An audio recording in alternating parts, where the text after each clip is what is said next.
Isda mo yan ng mga authorities kung paano ang kanilang trato doon sa na-aksidente at saka doon sa naka-aksidente. Doon sa ambulansya, kasi may daladalang pasyente yan. Kaya sabi ko kahapon, buhay ng pasyente na dadalhin din sa ospital, sino yung magmamaneho niyan? Kung wala kasi yung mga driver ng ambulansya, train po yan dapat.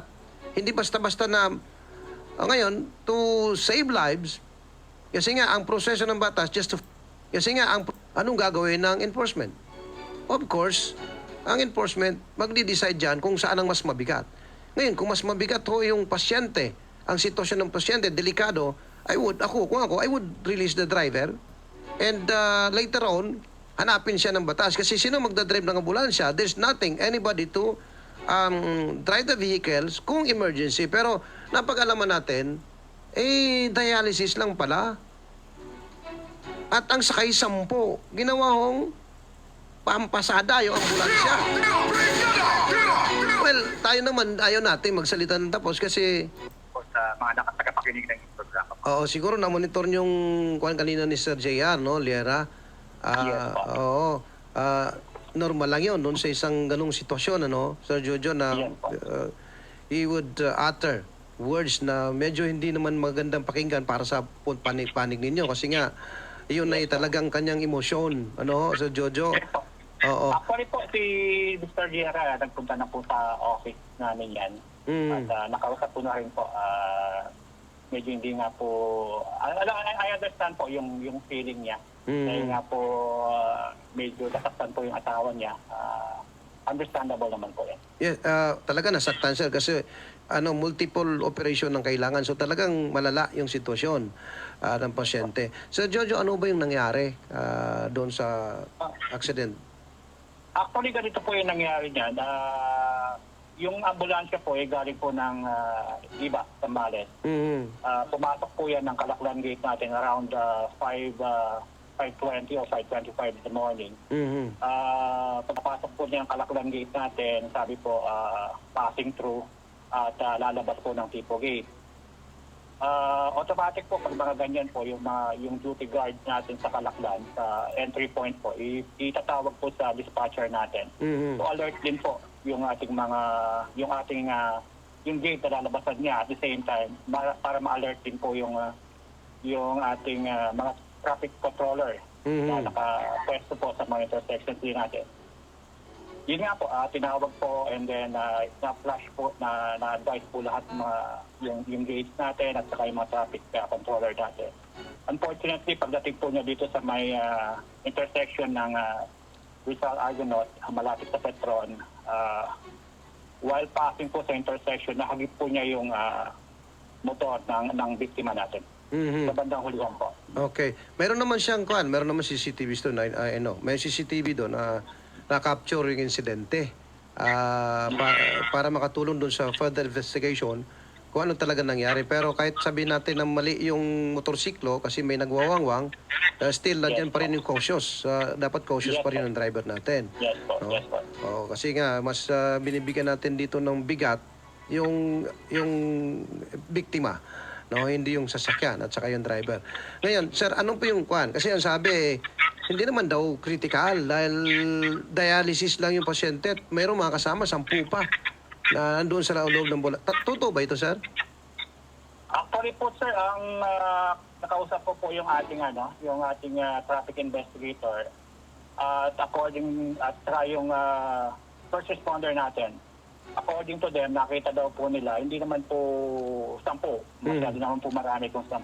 Mga dalawa po yung nakita nila na female individual sa loob ng ambulansya. So ang ginagawa po kasi natin dyan ng Law Enforcement Department, kami po yung nagsisilbing first responder.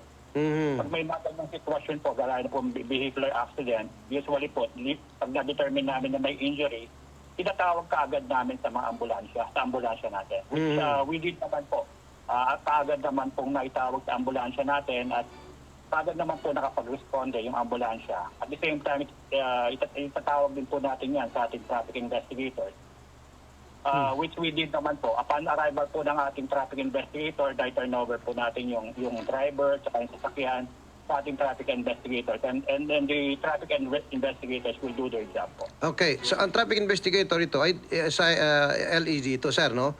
Hindi ito sa station 1. Hindi po. Ang traffic investigator po natin is not from LED, but it's also from SBMA, but under the Department of Intelligence and Investigations Office sa IAIO po yun, sir. Okay, so hindi ito organic ng LED, sir. Hindi po, ibang department po. Although it's from SBMA, ibang department po. Sa IAIO po siya. Okay. So sila ang nag-iimbestiga dyan. Ito yung sinasabing IAIO office. Okay, so sila nag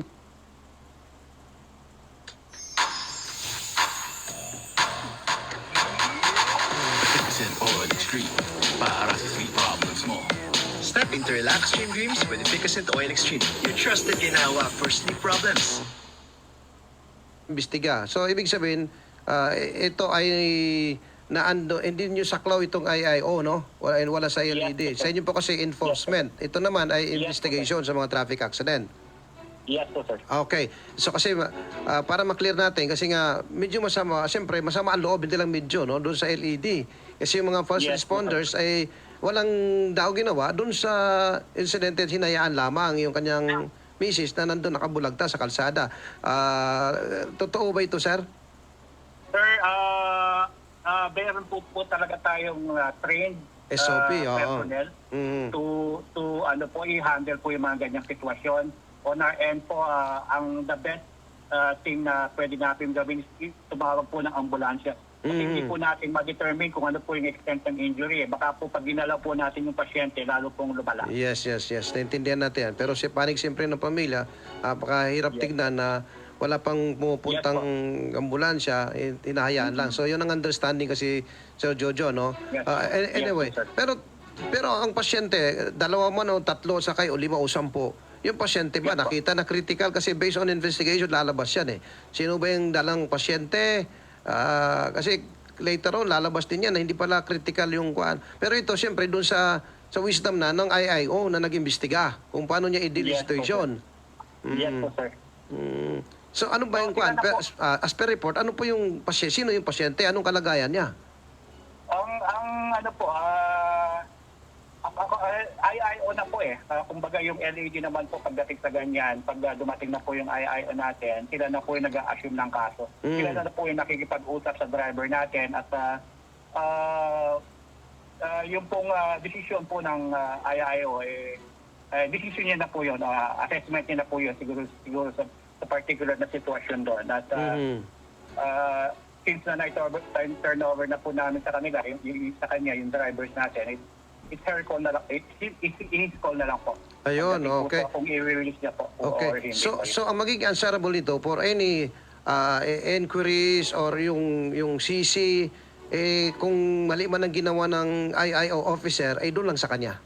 Kasi nga Yes, siyang sir. nag-decide. Kasi ang issue, Sir Jojo, ay pinaalpas eh. Yes, po. Hindi pinayagan na makaalis yung driver the fact na yung pasyente is not an emergency patient. Kami naman po, since na po na yung nangyari po yung aksidente, Brigada Sandy, na-hold po namin yung driver. Till that time po na dumating po yung intelligence officers natin. Actually, na-determine na po namin yung identity po ng driver, including his cellphone number, which we turn over po sa intelligence investigators. Ayun, Intelligence, okay. Officers. Okay, para maintindihan natin kasi siyempre mga kababayan natin ganito ang apprehension nila, no? LED pala, iba siya dun sa IIO. Yes po, sir. Yes, Okay, po. so sa panig ninyo, nagawa niyo yung trabaho ninyo, na itawag niyo sa ambulansya. Ilang minuto ba bago dumating ang ambulansya sa Jojo? Ang pagkakaalam ko po, medyo around mga 10 to 15 minutes po upon the arrival po ng ambulance. 10 to 15 minutes. If I'm not mistaken po, if I'm not mistaken. 10 to 15 minutes, medyo matagal-tagal na rin yan, ano? Yes po. Oo, Opo, yung opo. responde ng ambulansya natin. Pero yung ambulansya naman ng driver, na-release siya, ilang minuto siya na-release after na i-turn over niyo po doon sa IIO. Yes po, sir.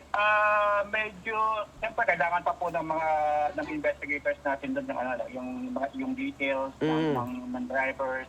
And then nag-usap pa po sila. And then yun po, afterwards po siguro, hindi ko na rin po alam kung ano po yung napag-usapan nila, kung ano po yung napagkasunduan nila.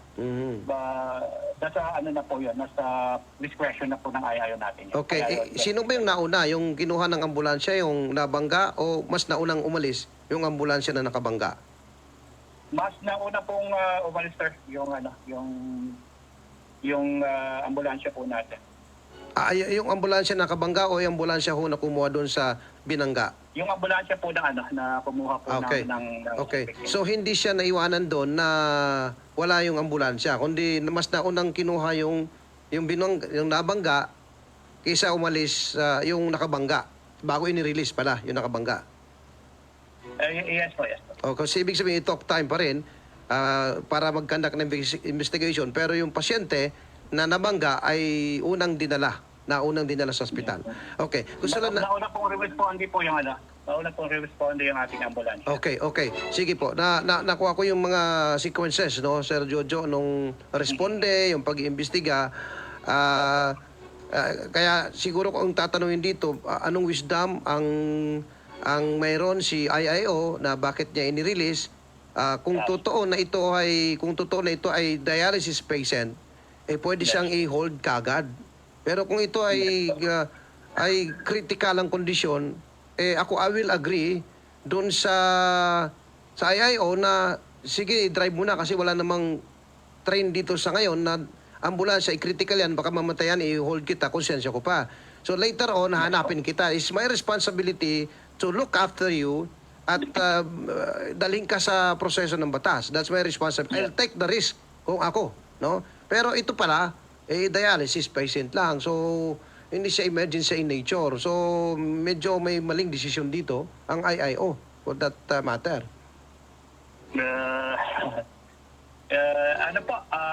Kagaya pong nabanggit po kanina, siguro po nag-decision po yung IIO officer natin base na rin po sa kanyang Assessment. Analysis. Assessment. Oo. Pero kung ako, babagsak ang analysis niya sa akin, kung ganun talaga yung, kung hindi emergency yung ambulansya, babagsak talaga siya. 75 siya percent. Pero passing, pero 75, sabi ni Digong. Passing pa rin. Kung yun kasi nga sabi ko sa Jojo, ako binabalansi ko lang yung sinasabi ko. Kasi nga kailangan nating i-assess yung buong situation para makita natin sino bang pwede natin tanungin dito. O yung mga ganitong decision making.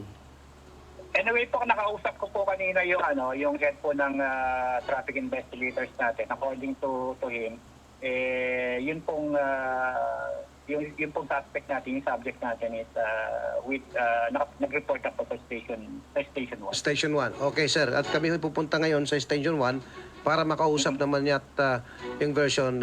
Bagay, nandyan na yung suspect, nandyan yung driver, so there's nothing to worry na hindi siya makukuha. Kaya lang siyempre ang sentiments, ang damdamin, hindi natin mapigil yan. Kasi nga sa sitwasyon ni Mrs. Liera, talagang maghimutok sa galit talaga yung pamilya. Naintindihan po natin yan, Brigada Sandy, at kumbaga, intindihan na natin yan. Alam naman po natin na pag lalo na po asawa niya yun, talagang medyo masama po yung kaloob yan. At medyo galit yan. Okay. Sige po. Sir Jojo, salamat po sa inyo. At gugulong pa itong pagtatanong natin sa iba pang mga ahensya at doon sa driver. Sige po. Salamat, Sir Jojo. Thank you. Maraming salamat po, Brigada Sandy, at magandang umaga po sa inyo at mga tagapakinig ng iyong programa. Brigada!